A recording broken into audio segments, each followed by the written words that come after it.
Shalom, selamat malam. Perkenalkan, nama saya Christine Indri Widelu dengan NIM 2014-2010-1008 dari kelas 1 keperawatan semester 7. Saya adalah salah satu mahasiswa yang aktif di Universitas Pembangunan Indonesia Manado. Video saat ini dibuat untuk membantu tugas ujian tingkat semester dengan mata kuliah keperawatan kritis. Dalam video saat ini saya akan menjelaskan tentang edukasi penyakit pada myasthenia gravis. Definisi myasthenia gravis atau MG adalah penyakit autoimun kronis dari transmisi neuromuskular yang menghasilkan kelemahan otot. Istilah myasthenia adalah bahasa Latin untuk kelemahan otot dan gravis untuk berat atau serius. Patofisiologi dasar ketidaknormalan pada myasthenia gravis adalah adanya kerusakan pada transmisi impuls saraf menuju sel otot karena kehilangan kemampuan atau kehilangan reseptor normal membran postnifas pada sambungan neuromuskular. Penelitian memperlihatkan adanya penurunan 70% sampai 90% reseptor asetilkolin pada sambungan neuromuskular setiap individu. Myasthenia gravis dipertimbangkan sebagai penyakit autoimun yang bersikap langsung melawan reseptor asetilkolin atau ACHR yang merusak transmisi neuromuskular. Manifestasi klinis. Karakteristik penyakit berupa kelemahan otot ekstrem dan mudah mengalami kelemahan yang umumnya memburuk setelah aktivitas dan berkurang setelah istirahat. Berbagai gejala yang muncul sesuai dengan otot yang terpengaruh sebagai berikut. Apabila otot simetri yang terkena umumnya dihubungkan dengan saraf kranial. Karena otot-otot okular terkena, maka gejala awal muncul diplopia atau penglihatan ganda dan ptosis jatuhnya kelopak mata. Ekspresi wajah pasien seperti sedang tidur terlihat seperti patung. Hal ini dikarenakan otot wajah terkena pengaruh terhadap laring menyebabkan disfonia atau gangguan suara dalam pembentukan bumi suara hidung atau kesukaran dalam pengucapan kata-kata. Kelemahan pada otot-otot bulbar menyebabkan masalah mengunyah dan menelan dan adanya bahaya tersedak dan aspirasi. Sekitar 15% sampai 20% keluhan pada tangan dan otot-otot lengan. Pada otot kaki mengalami kelemahan yang membuat pasien jatuh. Kelemahan diafragma dan otot-otot interkostal menyebabkan gawat nafas yang merupakan keadaan darurat akut. Pemeriksaan penunjang. Tes darah dikerjakan untuk menentukan kadar antibodi tertentu di dalam serum atau misalnya ACHR, binding antibodies, ACHR, modulating antibodies, anti-striational antibody, tingginya kadar dari antibodi. Di bawah ini dapat mengindikasikan adanya MG. Pemeriksaan neurologis melibatkan pemeriksaan otot dan refleks. MG dapat menyebabkan pergerakan mata abnormal, ketidakmampuan untuk menggerakkan mata secara normal dan kelopak mata turun.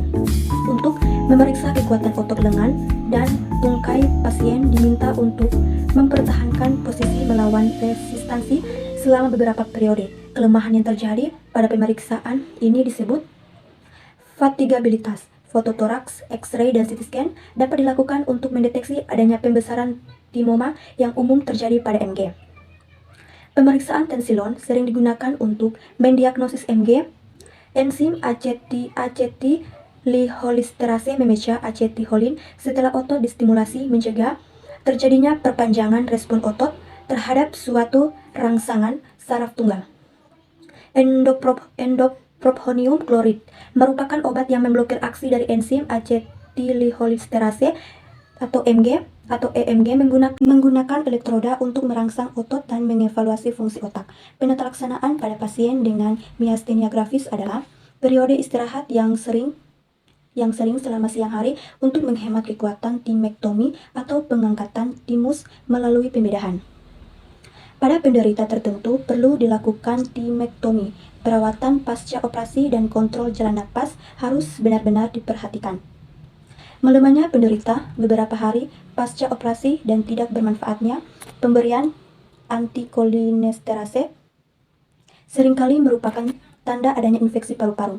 Hal ini harus segera diatasi dengan fisioterapi dan antibiotik. Plasmaferesis atau dialisis darah dengan pengeluaran antibodi IgG tiap hari dilakukan.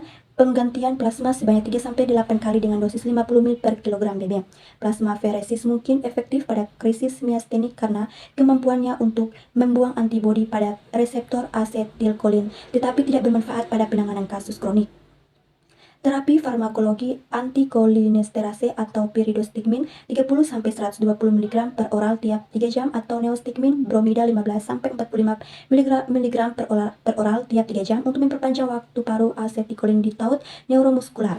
Pemberian antikolinesterase sangat bermanfaat pada miastenia gravis golongan 2A dan 2B. Efek samping pemberian antikolinesterase disebabkan oleh stimulasi parasimpatis, termasuk kontriksi pupil, kolik, diare, salivasi, berkelebihan berkeringat, lakrimasi, dan sekresi bronkial berlebihan. Steroid atau prednisolon sekali sehari secara selang-seling atau alternate DAIS dengan dosis awal kecil 10 mg dan dinaikkan secara bertahap 5-10 mg per minggu. Apabila sudah diperbaikan klinis, maka dosis diturunkan secara perlahan-lahan 5 mg per bulan dengan tujuan memperoleh dosis minimal yang efektif. Perubahan pemberian prednisolon secara mendadak harus dihindari. Azathioprin atau merupakan obat imunosupresif dengan efek samping lebih sedikit jika dibandingkan dengan steroid, yaitu berupa gangguan saluran cerna, peningkatan enzim hati, dan leukopenia.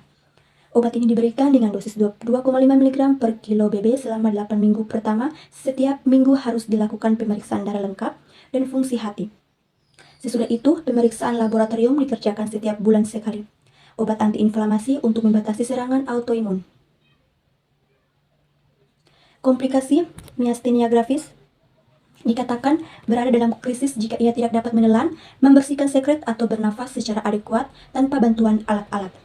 Ada dua jenis krisis yang terjadi sebagai komplikasi dari miastenia gravis atau Corvin 2009, yaitu krisis miastenik. Yang pertama, krisis miastenik ditandai dengan perburukan berat fungsi otot rangka yang memuncak pada gawat nafas dan kematian karena diafragma dan otot interkostal menjadi lumpuh.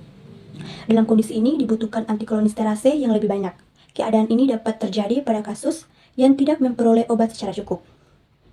Terjadi setelah pengalaman yang menimbulkan stres seperti penyakit gangguan emosional, pembedahan atau selama kehamilan, serta infeksi.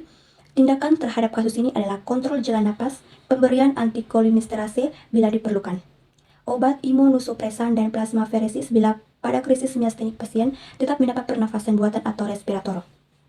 Obat-obat antikolinesterase tidak diberikan terlebih dahulu karena obat-obat ini dapat memperbanyak sekresi saluran pernapasan dan dapat mempercepat terjadinya krisis kolinergik. Setelah krisis terlampaui, obat-obat dapat mulai diberikan secara bertahap dan seringkali dosis dapat diturunkan. Yang kedua, krisis kolinergik. Krisis kolinergik yaitu respon toksik akibat kelebihan obat-obat antikolinesterase.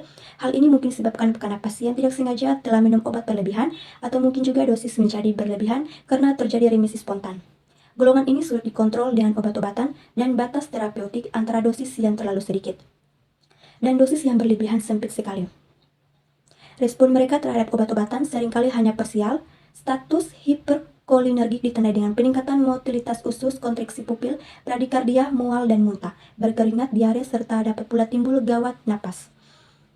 Tindakan terhadap kasus ini adalah kontrol jalan napas, penghentian antikolinesterase untuk sementara waktu, dan dapat diberikan atropin 1 mg intravena dan dapat diulang jika perlu. Jika diberikan atropin, pasien harus diawasi secara ketat karena sekret saluran nafas dapat menjadi kental sehingga sulit dihisap. Atau mungkin gumpalan blender dapat menyumbat bronkus, menyebabkan atelektasis. Kemudian, antikolinesterase dapat diberikan lagi dengan dosis yang lebih rendah. Bila diperlukan, obat imunosupresan dan plasmaferesis untuk membedakan kedua tipe krisis tersebut dapat diberikan. Tensilon 2-5 mg intravena. Obat ini diberikan perbaikan sementara pada krisis miastenik, tetapi tidak akan memberikan perbaikan atau bahkan memperberat gejala-gejala krisis kolinergik. Pencegahan miastenia gravis seperti pada penyakit autoimun lainnya, tidak ada yang dapat dilakukan untuk mencegah terjadinya miastenia gravis karena bukan disebabkan oleh sesuatu yang bisa kita hindari.